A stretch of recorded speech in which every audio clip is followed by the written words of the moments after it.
First off, my name's Dan, and I am an athletic trainer, and I'm currently a first-year doctorate in athletic training student at Indiana State University. And today we're going to talk a little bit about evidence-based practice. So, first thing I want to say is that it's okay if during this conversation you get uncomfortable. A lot of what is happening in athletic training right now is that we're not willing to change the way that we perceive ourselves as healthcare providers and not as athletic trainers. And so what we're going to be getting into today a little bit is how do we transform, first off, our own perceptions of what athletic training is, and how do we improve our ability to show value and to improve our clinical practice to make sure that we are doing the right things that we all know that we're doing, or that we know that we're doing.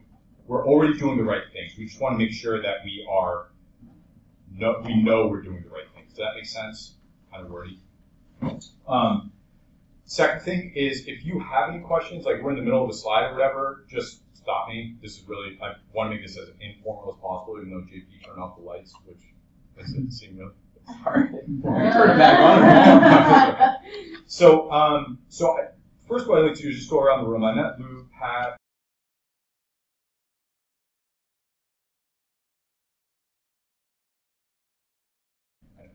All right. So first, what I'd like you to do is pull up a Word document on your laptop. Okay. Just any Word document. And what I want you to do is write down what you perceive evidence-based practice to be. What is evidence-based practice to you? And as we finish that up, I want you to then type in what the most recent evaluation or treatment that you've done. Just most recent, whether it be an ankle taping or a shoulder evaluation. JP was saying he had a football game last night. Maybe he did an on-field upper quarter screen. Just whatever the most recent thing that you did as an athletic trainer besides being here.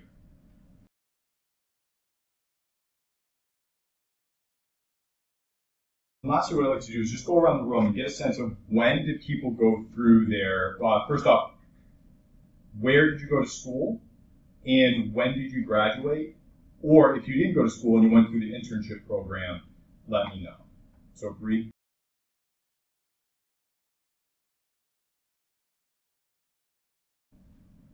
And hopefully we can do that today. So what I want you to do next, we're still on that Word document, is I want you to write down how you make a clinical decision. When a patient comes to see you, I'm going to use a generic ankle sprain. Let me rephrase that. I'm going to say that there is a patient on a field, we're in fall season, so soccer field, that is holding their lower extremity. When you're going out to see them, what do you base your clinical decision on? It's called metacognitively. Think about what you're thinking in that scenario to drive that clinical choice. No. So this is a brand new scenario. Okay. So we have. So this is the reason why I'm recording, because now I'm realizing that I shouldn't have had you do that scenario first, so that I can. Anyway, so I can enhance my teaching. So forget about that scenario for right now. Keep it on the page. So help. Okay, you're coming to me on the field. How are you making your clinical decision about what's happening to my whatever this is? For an example, are you asking me questions? Are you observing edema? Are you doing clinical tests? Are you listening to other people about what they're saying? Are you, is that enough to kind of get you started? Are you looking for one thing, or is it okay if it's multiple? Multiple is fine. This is all for you. I'm not going to ask you these questions, by the way. I'm not going to go around and be like, Garrett, what are you doing? And this is what you're doing wrong, and this is yada yada yada. That's not the goal of this presentation. The goal is for you to get an idea of how can I implement evidence-based practice to improve my patient encounters. That's all we're trying to do today. And then the next thing we're going to do is you're in the clinic and you've been working with me for 2 weeks and you diagnosed me as a lateral ankle sprain. Okay? How do you know that I am ready to go back? What are you using in your clinical practice to assess that I am ready to go back to clinic? All right, and we're going to keep those things in the back of our minds. So EBP in a nutshell. This is what healthcare providers, which athletic training has been a recognized healthcare provider since 1990. Okay, this is what we should be using to drive our clinical decisions. So the real question is, what is evidence-based practice? There's 3 pillars to evidence-based practice. We have the obvious evidence-based, right? So the research, literature, all the things that kind of prove that what we're doing is effective. But there's 2 more pieces to that that a lot of people aren't recognizing. First is clinical experience. When I am on the field, when I was laying down, I was holding my ankle, and I'm saying, ouch, ouch, that hurts. Every single one of you has seen that scenario before. You have a 90% idea of what is happening in that scenario. That's evidence-based practice. It's a conglomeration of stuff that you've acquired throughout your practice. Some of us have been practicing for almost 20 years or 15 years. So Bree has a lot more clinical experience than somebody who just graduated in 2019. So she's going to rely on that and put more weight into her clinical decision because of that. Someone who's been practicing since 2019 probably has to put more weight into something else, like this is what the research says. This is what I've been taught in school, and this is the most recent information that I have. Does that make sense? The last one, and something that I hope that we're all doing, but we don't recognize it enough, is patient values and patient goals. So, in that scenario that I gave you for the ankle, and it's 2 weeks post injury, and you're making that clinical decision of, are you ready to go back to play? How many people wrote down, and it's okay if you didn't write it down, you didn't think of it, but how many people would ask that patient, do you think you're ready to go back out and play? Do you think you're ready? Right? Does that make sense? So you're using, just by raising your hands, you're doing evidence-based practice.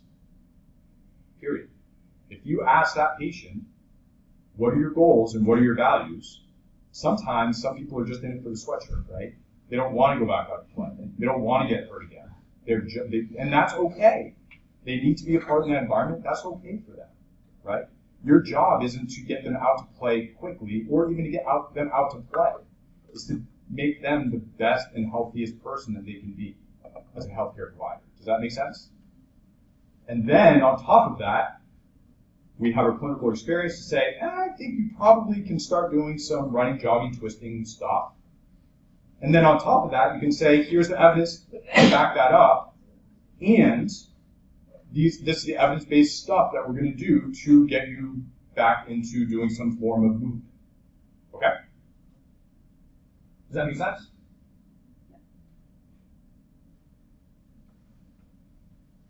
Okay, so clinical expertise, that's all us. Okay, some of us have a lot of it, some of us not so much. Okay?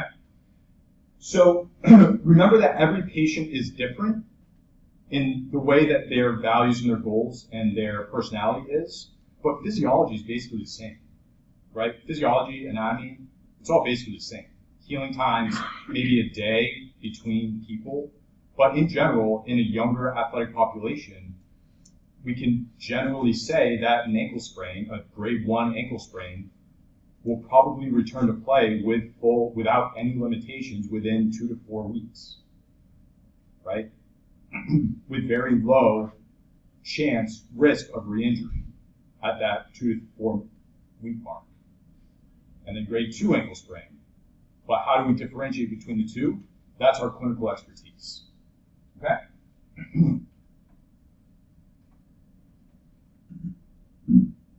So patient goes valves. We already talked about this a little bit. And it sounds like all of you are already doing this, right? So there's two. So all of you are already doing 66% of evidence-based practice. Isn't that awesome? That's exciting.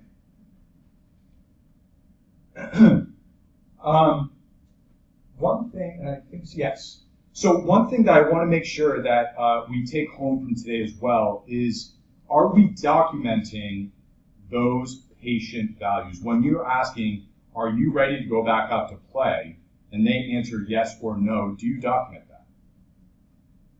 Okay, Amy's shaking her head. And again, it's okay if you say no.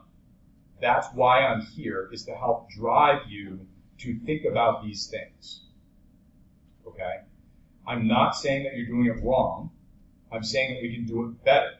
This might be one of those uncomfortable situations where you're like, I'm not doing that. And that's okay. Just recognize that that's something that I don't do, and I need to be better at it. Make a little mini habit and say, for every ankle injury that I see, I'm going to document how the patient feels about returning to play. That's it. And then as you get better at that, you go back over your year, you go through all your documentation, you say, I did a pretty good job at that. Maybe I can add in my shoulder injuries, and then I can add in my low back injuries. Does that make sense? A super easy way to document is patient-rated outcome measures. Give them a paper and have them write that down so it can go right into their file. Or, so it can go right into go ahead. So you can either scan it in, because I think you guys use an EMR system, right? So when you're back in the clinic, this is a perfect time during that off season. You have all those patient-rated outcomes stashed away in a locked file cabinet in the locked room. That's HIPAA compliant. Come back, let's scan it all in. That's 4 hours worth of work. Does that make sense?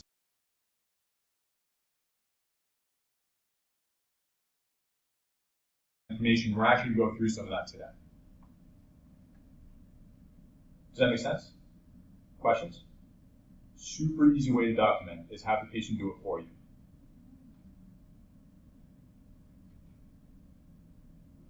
Okay, so this is probably the part where a lot of us drop off the map, right? Is actually going into the research, into the literature, and being able to search and understand what is valid.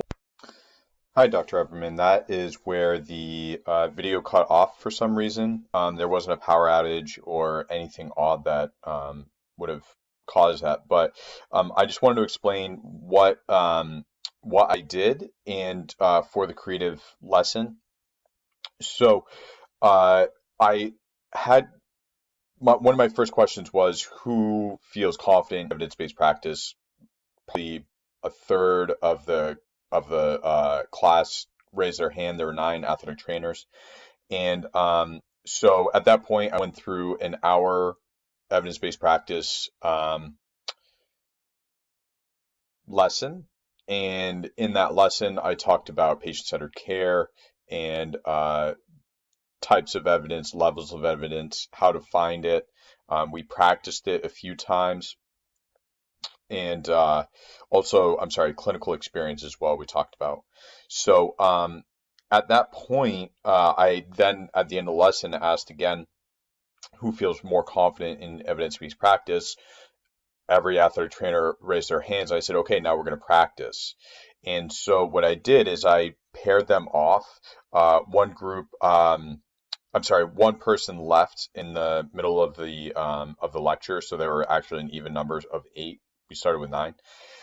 And so I paired them off, and I gave each group a different thing to look up. So we used a general ankle sprain, lateral ankle sprain, and one group I had do a patient-rated outcome measure, find a valid and reliable patient-rated outcome measure.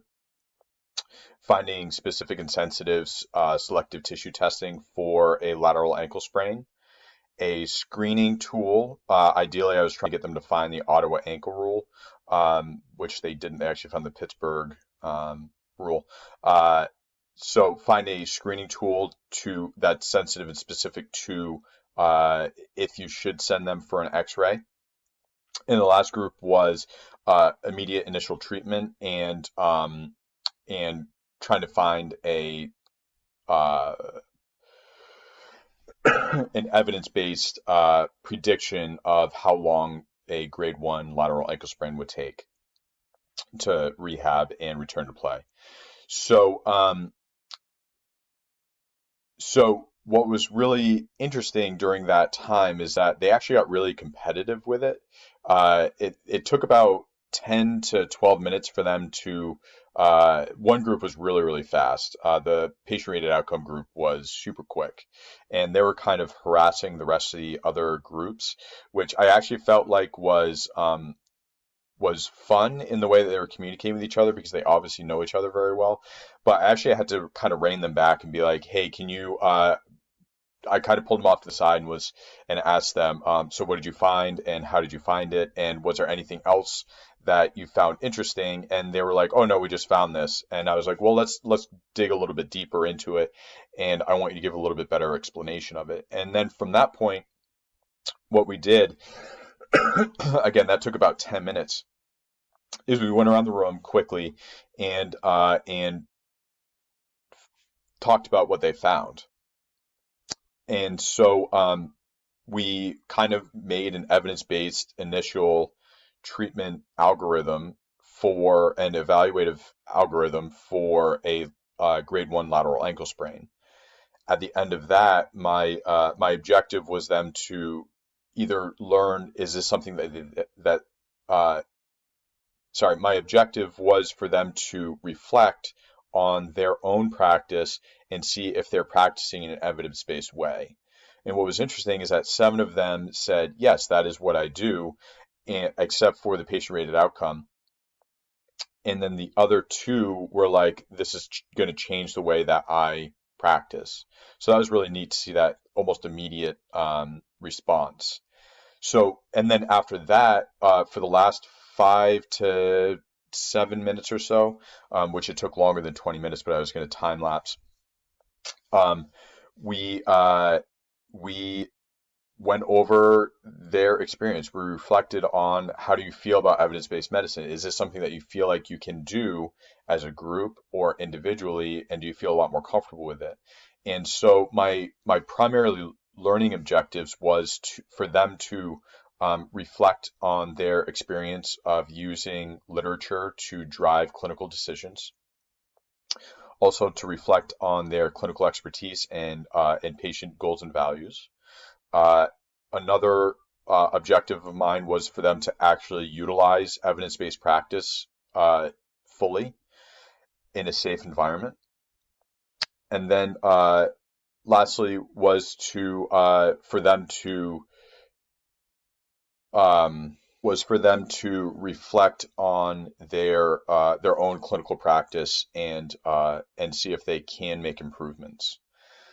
One thing that I really tried to do during my my instructional session, the hour-long behaviorist approach to evidence-based medicine, was to drive home the patient-rated outcome measures and the documentation of just general documentation. So from my communication with them, we were talking a lot about how how do you make changes? How do you improve the quality of the care that you're giving? And a lot of them were saying, well, it's observational. I said, well, we need something a little bit more for our stakeholders to be more than just observational. We need hard, concrete data. And so we had a really good discussion around that. And I'm really upset that it didn't record. But anyway, that's the scenario that we went under, and that's a creative assignment. It was a partnered kind of hide and seek, kind of find information and reflect, and then reflect on that experience.